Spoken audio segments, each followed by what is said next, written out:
বর্তমান কারেন্টের খুব ডিস্টার্ব। রাত্রে অনেকবার কারেন্ট যায়।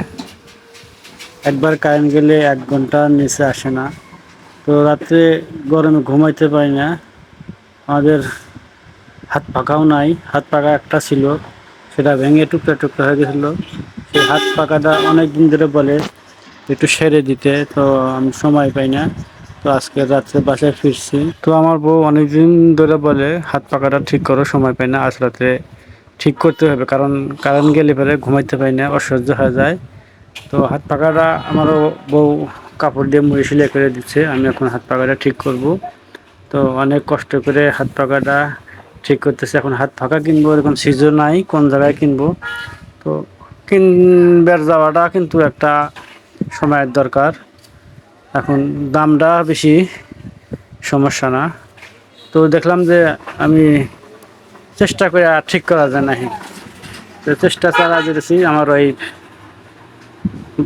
পুরা কাপড় দিয়ে মুড়িটা সেলাই করে দিচ্ছে। আমি বাঁশের লাকড়ি দিয়ে মোটামুটি আচারিটা লাগাই দেব, ঠিক হয়ে যাবে পুরা কাজ কমপ্লিটের ভিতরে।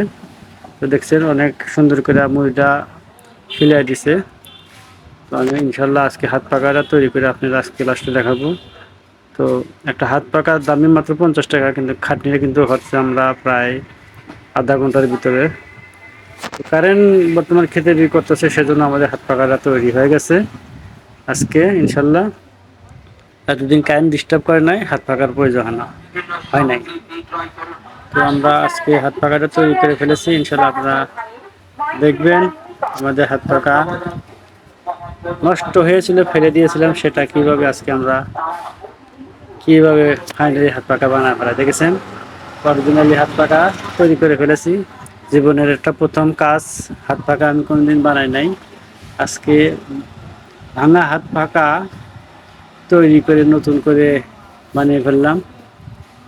তো আপনাদের বাসায় যদি এরকম হাত পাখা ভাঙা হয়ে থাকে, তাহলে এটা ঠিক করে নেবেন দুজনে মিলে, যদি সম্ভব হয়।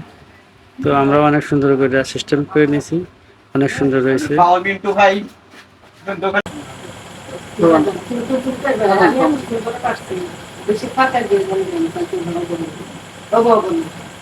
একবারে গেছে দেয়ালে তো চাপা চাপিয়ে আমি সুন্দর আমি দিয়ে দিতে এত সুন্দর আমি সেলাই করে হাসছি। আর